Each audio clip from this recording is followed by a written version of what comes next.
ஆசையால் நேர்ந்த அழிவு. ஒரு வேடன் காட்டுக்கு வேட்டைக்குச் சென்று ஒன்றும் கிடைக்காமல் பல நாள் அலைந்து திரிந்து கொண்டிருந்தான். ஒரு நாள் காட்டில் அவன் ஒரு மானைக் கண்டான். அந்த மானின் பின்னே விரட்டிச் சென்று அம்பு எய்து கொன்றான்.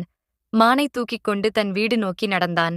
வழியில் ஒரு பெரிய பன்றியைக் கண்டான். வேட்டையாடிய மான் போதாதென்று இந்த பன்றியையும் அம்பு எய்து கொன்றால் 2 நாள் சாப்பாட்டுக்காகும் என்று அதன் மேல் அம்பு எய்தான். அந்த பன்றி கோபம் கொண்டு அவன் மேல் பாய்ந்து அவனைக் கொன்று தானும் செத்து விழுந்தது. அப்பொழுது அந்த வழியாக ஒரு நரி வந்தது. செத்துக் கிடக்கும் வேடனையும் மானையும் பன்றியையும் கண்டு, ஆகா, 3 நாளுக்குச் சாப்பாட்டுக்குப் பஞ்சமில்லை என்று சொல்லிக்கொண்டே வேடன் வைத்திருந்த வில்லின் நாணைப் போய் முதலில் கடித்தது. நாண் அருந்தவுடன் வில்கம்பு சடக்கென்று விரிந்து நரியின் வயிற்றில் குத்தியது. உடனே அந்த நரியும் செத்து விழுந்தது. மாரல் ஆஃப் தி ஸ்டோரி: ஆசை மிகுந்திருக்கக் கூடாது. ஆசையே அழிவிற்கு காரணம். பேராசை பெரும் நஷ்டம்.